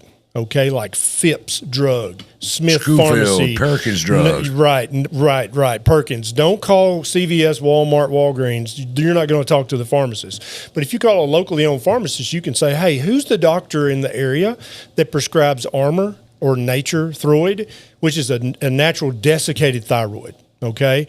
And they'll say, oh, that's Dr. So-and-so. And maybe next county over, that's who you need to see for your low thyroid. Gotcha. This may be for you. William asks, what is involved with procedure burning nose in your lower back? What does that consist of? So I think what he's getting at is he's got some type of either disc or facet or some type of disease where he's getting back pain radiating down either around the back, down into the buttock, down into the legs, down to the feet. All right, so what they're doing, and I don't do that, but usually the pain guys do or the anesthesia guys do, they'll go in and they'll test it by numbing it up. And if it works that way and then they do it again and it works, then they say, listen, we can make this, long term. And they'll go in and they'll either use a radio frequency ablator or some type of energy to destroy those nerves that cause the pain to make its way back up to the brain. It's like cutting a cable. If you cut that pain cable, guess what?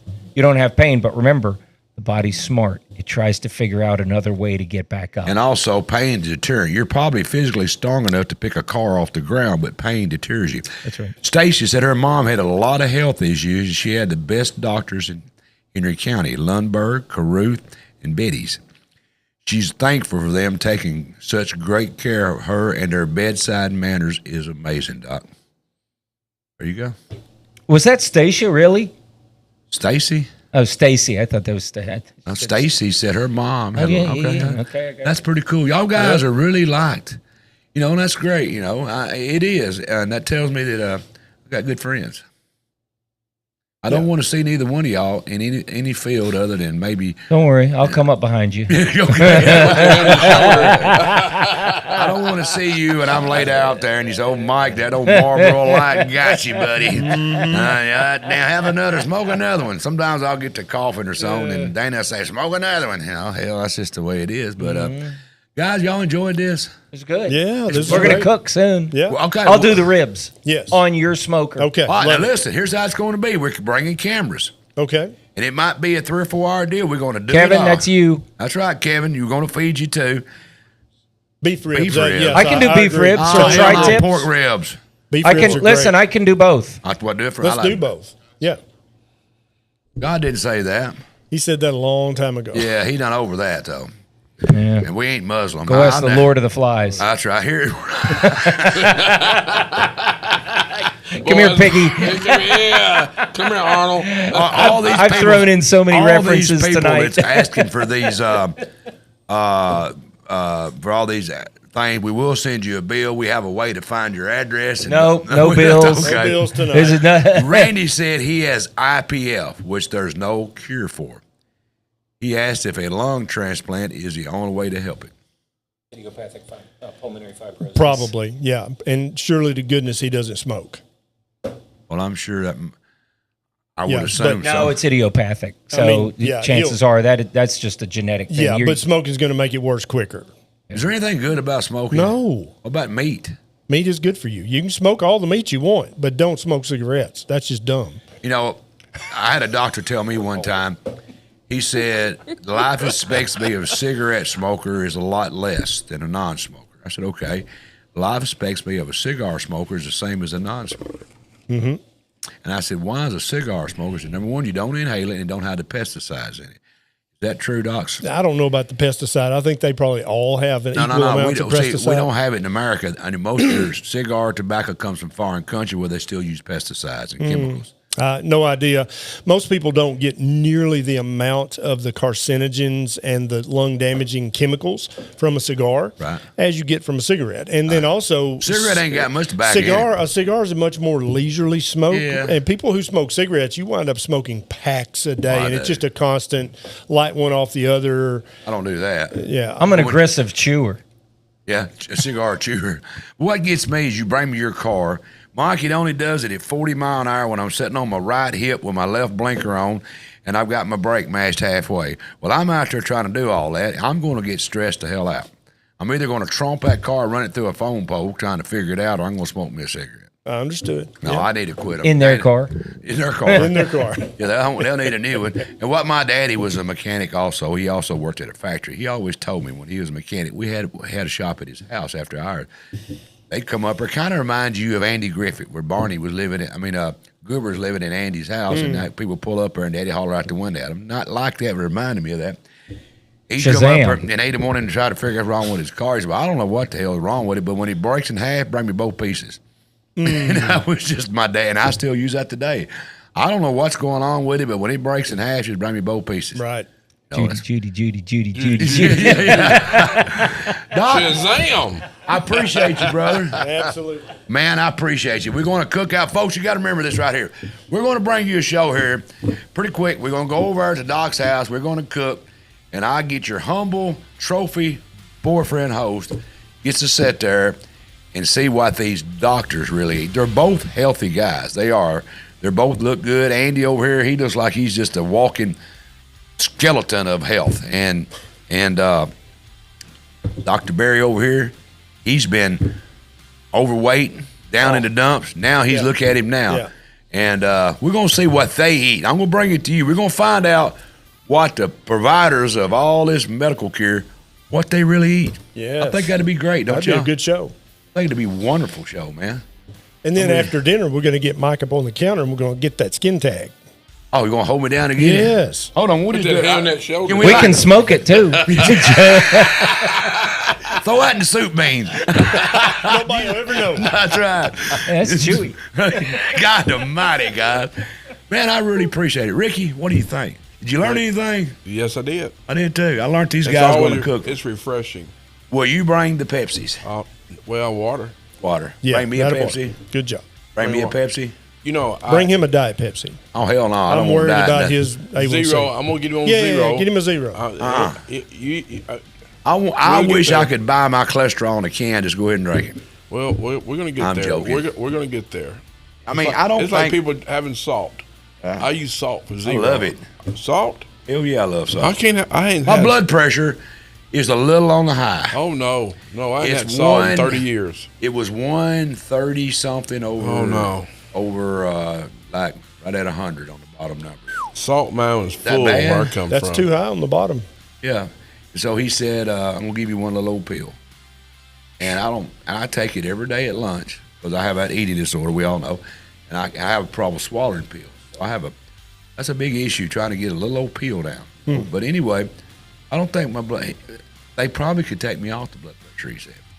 So You're still using salt. I'm telling you. I don't think salt's that bad. You afraid of that salt, Ricky? Huh? You afraid of salt? I'm not afraid of it. I don't use it. I don't think it affects your blood pressure. I've seen no data telling me that. Am I wrong? I don't use salt for nothing. I read on it If because people if tell my me that's food, bad. If I have a baked potato, it's Moderation. Just remember moderation. I see. Well, I don't drink the dang thing, but I put it on everything I eat. I like salt on my soup beans, man. Just salt them down. God, the man, that's good. You don't salt your beans, Ricky? Really? Don't do any salt. I don't. Okay. I ain't had salt 30 years, really. Maybe a little popcorn, maybe, or something. That's it. No Man, salt. that popcorn's good. I like popcorn. It's like being at a theater. You know, did we not have a theater tonight? We had a theater. We had a comedy. We had a good show. We had a great show, guys. Hey, I want to appreciate all y'all guys for tuning in as we got our doctors here. I mean, you know, I think they're trying to make old Mike healthy. Yeah. We're going to get there. How y'all like my Bush hat? Hey, we lost Cal Bush. I was an Earnhardt guy forever. I'm old school, guys. I was Earnhardt, then I was Bush. Now I'm going with, what's his name? Cole Trickle. Yeah. Cole Trickle. Oh, my God. Hamlin. Hobart. I can't You say need to it. get that one. Say his name for me, Dana. Hovercard. I like that boy. He reminds me of Dale Earnhardt. I'm a NASCAR. I'm a racer. I'm an old drag racer. No. I run 300 mile an hour. That's not healthy neither. You wouldn't want to be my doctor. I wouldn't want you to do that every day. I did it every day. Yeah. And it was okay. I felt more safer in a drag car because I got doctors right there beside them. I got roll cages and all this stuff in there. Than I do driving down I-40 with that dodging them down those potholes. Right. You know, everything In is moderation. dangerous. I think I can vouch for this. I'm going to have a fundraiser soon. I'm going to put those things in every restaurant that gets that choke out because I choke a lot eating disorder. And I think the most dangerous thing that I've ever did in my life when I was diagnosed with that eating disorder is eat. That's very dangerous. I get choked sometimes, and it will scare the living crap out of you. You know, that's one of your leading causes of death in this country is eating. It's one of the most dangerous things we ever do is eat. I would opine that it's the most dangerous thing we do. That's right. Is eating. If you're eating the wrong stuff. Yeah, Yeah. It kills more people than everything else But combined. I'm talking about the eating disorder, getting choked. You know how many people choke a day in this country? Yeah. Die from it. It's Yeah. a big number. Yeah. It's very scary. I was, I'm not going to say their name because they're friends of mine. I was down here at the parish station eating one day and they got choked. And I felt sorry for them. They got it all up. But I went over and told us, don't worry about it, honey. I said, I feel for you because I get choked a lot eating with this eating disorder. And I do want to put them in all the restaurants, the Huddle House and all. I want to get a little fundraiser later on. You hang them in the wall, the little back thing, it sucks the food out. Because until you there and understand, Dana sometimes is scared her to death because I figured out a way around it, but I do get choked a lot eating. And people watch me eat, they look at me, are you okay? I said, yeah, I'm just trying to get it down. And it's dangerous because I've seen people choke, and that's preventable. Yep. Where I'm going with that. All right, folks, I appreciate everybody tuning in tonight. Thank you, Ricky. Glad to have you back, bro. Always a pleasure. It was fun, wasn't it? Always a pleasure. You think we helped them out, got them on the right path? They helped us. They helped them. They helped the viewers out. I think they did. What y'all think, guys? Y'all appreciate these doctors like Rick and I did. That was fun. Was it not fun? Yeah, let's do it again. Did you enjoy it? We need to do it after hours and then just really let Mike loose. after hours. Mike after hours. There's a show out man. there, folks. You got to subscribe for us, Mike. after hours. I could unload. We're going to find out where these doctors, we're going to find out their wounds, their tattoos. We'll find all that stuff out, what they really know. That's a joke. That's a joke. That's a joke. I would never do that to her. But anyway, I appreciate y'all for tuning in. Hey, don't forget, tomorrow night I got a special show. Y'all help me with that word. Nicholas Hoshire, MPH, what is he? Epidemiologist And administrator of the McCulloch Foundation. This guy, I'm not going to call him a conspiracy theorist. No, he's not. But he's kind of like Ken over here. He's kind of not mainstream. I don't want to use that word disrespect you. I don't know what I'm trying to say. I'm happy to be called non-mainstream. Well, you understand what I'm trying to say. Yeah. This guy's like it. He thinks this alpha-gal syndrome probably is something we need to know about. And it's probably coming from areas we don't know about.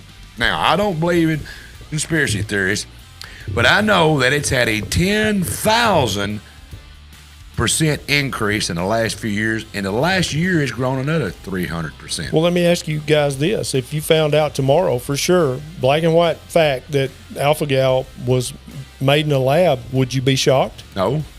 Ricky?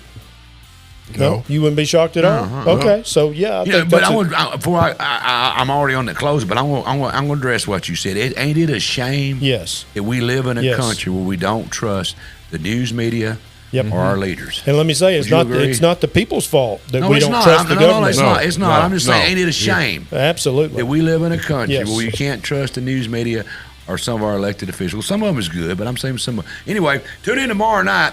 That's a special edition show with Nicholas Hoshire. It's going to be a great show. We're going to find out lab-grown meats, Bill Gates, and all the related subjects.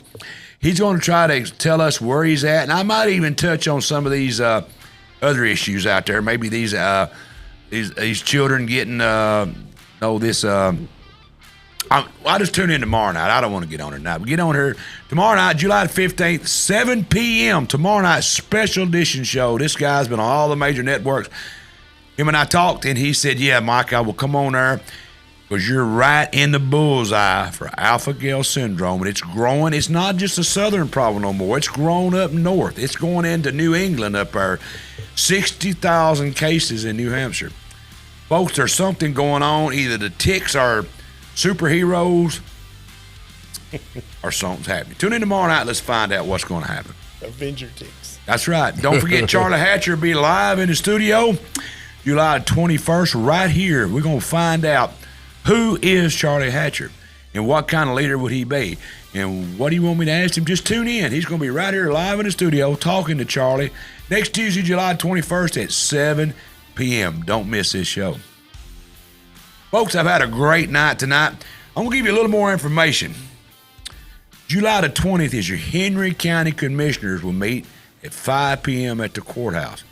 I'm going to start reminding y'all, you need to go to these meetings. It's very important that you get involved in how your money's being spent, where it's being spent. So I want you, July the 20th, 5 p.m., Henry County Courthouse, go to your county commissioner meetings. Not to raise hell, I'm not even insinuating that. I'm saying go up there and listen in, find out what's going on. A lot of things you'll agree with, some things you may not, but it do one thing. It'll let you know what's going on in your community. You know, because sometimes you read it on a newspaper or you hear it from somebody, it ain't the whole truth. So just go to the meetings. Take 20, 30 minutes out of your life, walk into the courthouse, find out what's going on, and you'll be a better person for it. Hey, I want to thank all my sponsors, my new sponsors. Appreciate them guys coming on board. I want to thank you, my viewer. Without you, I couldn't do what I do, which is sit up here and somebody tell me what I do. We'll go. TS. TS, talk truth. I'll be darned. I finally figured out what I do. I sit up here in TS. Hey, I want to appreciate all my sponsors and to view you. If you haven't done it yet, follow us. Go to YouTube, Mike Weatherford Show Live. I don't know what he just told me in my ear. But go to Mike Weatherford Show Live on YouTube. Subscribe to us there. We're eventually going to start moving our live programs over there down the road. Not tomorrow, not next week, but I'm telling you it's coming. We're going to be starting to do a lot of YouTubes. We're going to also be on the bigger platforms. We're already on them. We're fixing to use them to our advantage. We're already on Spotify, Apple, on all the platforms. We're going to build it up. We're getting about 1 million views a week. All of them's about 14 million on all the platform. We're growing it up. We want to do about 100 million a week because we want to be your go-to place for all the things we all want to know about. I want to thank everybody in the back. Kevin Kill, the producer. Scott Norwood, he runs the cameras. Ken Axton, he's associate producer. And Miss Dana Allen, I'm her trophy. Hey, without them guys. We all got the same laugh about that. Well, that's right. They all laugh at it, but it's true, I think. I don't know. We'll see. You put your pants in that corner, we'll find out. Yeah, the trophy or not. Don't give her no ideas. Hey, guys, tune in next week. Same time, same place. Y'all know what I always say. Y'all tell them. Don't be late. Ricky told you, don't be late. See Don't you next be late. week.